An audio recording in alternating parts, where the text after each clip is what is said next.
WWE SmackDown का ये episode बिल्कुल भी सामान्य नहीं था। ये एक ऐसा शो था जिसमें हर तरफ अफरा तफरी, धोखा और जबरदस्त एक्शन देखने को मिला। अगर आपने ये एपिसोड मिस कर दिया तो यकीन मानिए आपने WWE की एक बड़ी कहानी का महत्वपूर्ण हिस्सा मिस कर दिया। इस पूरे शो में हमें बैकस्टेज हमले, नए चैंपियंस, नई दुश्मनियां और एक बार फिर से पुराने खतरनाक रूप में लौटता हुआ रैंडी ऑर्टन देखने को मिला। शो की शुरुआत से पहले ही हालात बेकाबू हो चुके थे। बैकस्टेज नहीं बल्कि सीधे पार्किंग एरिया में ड्रू मैकिंटायर ने जैकब फाटू पर अचानक हमला कर दिया। ड्रू का गुस्सा साफ दिखाई दे रहा था। उसका मानना था कि उसने अनडिस्प्यूटेड WWE चैंपियनशिप इसलिए गंवाई क्योंकि जैकब फाटू ने उसे धोखा दिया।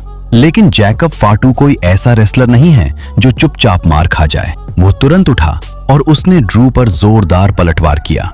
दोनों के बीच इतनी भयानक लड़ाई हुई कि वे अनाउंस टेबल तक पहुंच गए और फिर एक जोरदार मूव के साथ जैकब ने ड्रू को टेबल पर पटक दिया। ये साफ संकेत था कि अब ये दुश्मनी सिर्फ मैच तक सीमित नहीं है, ये पूरी तरह व्यक्तिगत हो चुकी है। इसके बाद टैग टीम डिवीजन में एक बड़ा बदलाव देखने को मिला। डेमियन प्रीसेट और R-Truth ने शानदार प्रदर्शन करते हुए अपने विरोधियों को हराकर नए WWE टैग टीम चैंपियंस बनने का गौरव हासिल किया।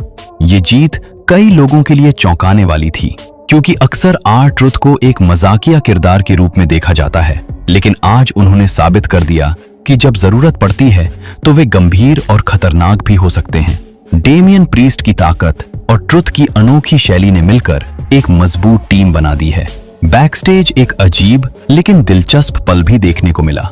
कैंडिस लीरे ने डैन हॉसन को $20 दिए ताकि वह जॉनी गार्गानो को ठीक कर सके, लेकिन डैन हॉसन पैसे लेकर वहां से चला गया, जो WWE के मजेदार और अप्रत्याशित पलों में से एक था। टैग टीम एक्शन में आगे बढ़ते हुए मोटर सिटी मशीन गन्स ने शानदार प्रदर्शन करते हुए एक्सियम और नेथन फ्रेजर को हराया।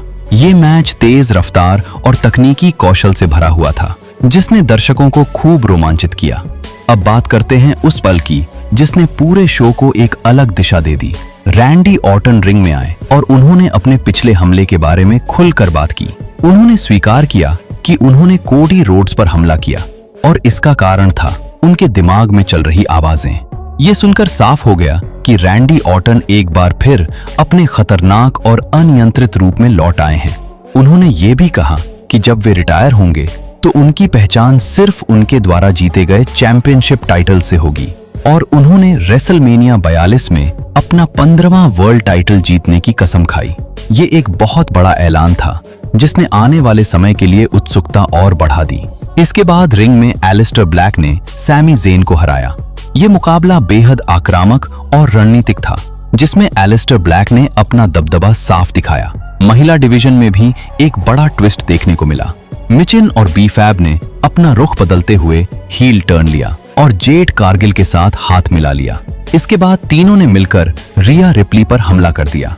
ये एक नए और खतरनाक ग्रुप की शुरुआत हो सकती है जो आने वाले समय में पूरे डिवीजन पर राज कर सकता है। यूनाइटेड स्टेट्स चैंपियनशिप मैच में कार्मेलो हेज ने इलिया ड्रैगुनोव को हराकर अपना टाइटल सफलतापूर्वक बचा लिया।